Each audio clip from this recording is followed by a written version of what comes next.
శ్రీరాముడు లక్ష్మణుడు వచ్చి 6 లక్షల బంగారు నాణేలను ఒక ముస్లిం నవాబు గదిలో రాశిగా ఎందుకు పోశారు?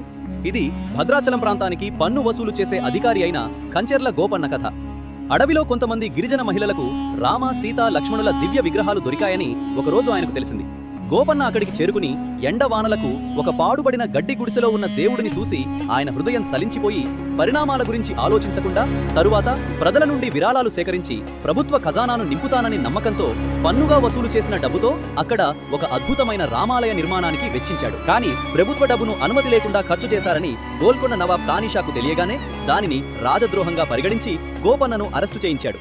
గోపన్నను హైదరాబాద్లోని గోల్కొండ కోటలోని ఒక చీకటి చెరసాలలో బంధించారు. అక్కడ ఆయనను 12 ఏళ్ల పాటు హింసించారు. ఆ 12 ఏళ్లలో జైలులో గోడలపై రుద్ది సీతారాములు, హనుమంతుని చిత్రాలను చెక్కి వాటిని పూజించారు. అప్పుడు ఒక రాత్రి నవాబు తానీషా గాఢ నిద్రలో ఉన్నప్పుడు 2 తేజస్వంతమైన అంగరక్షకులు ఆయన కలలో కనిపించారు.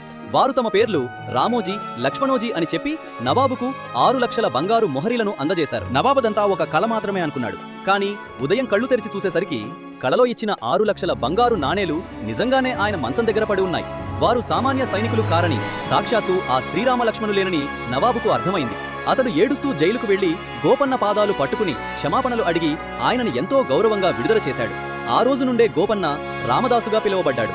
ఈ పవిత్ర స్థలమే తెలంగాణలోని భద్రాచల రామాలయం. శ్రీరాముని భక్తులందరూ జై శ్రీరామ్ అని తప్పకుండా వ్రాయండి.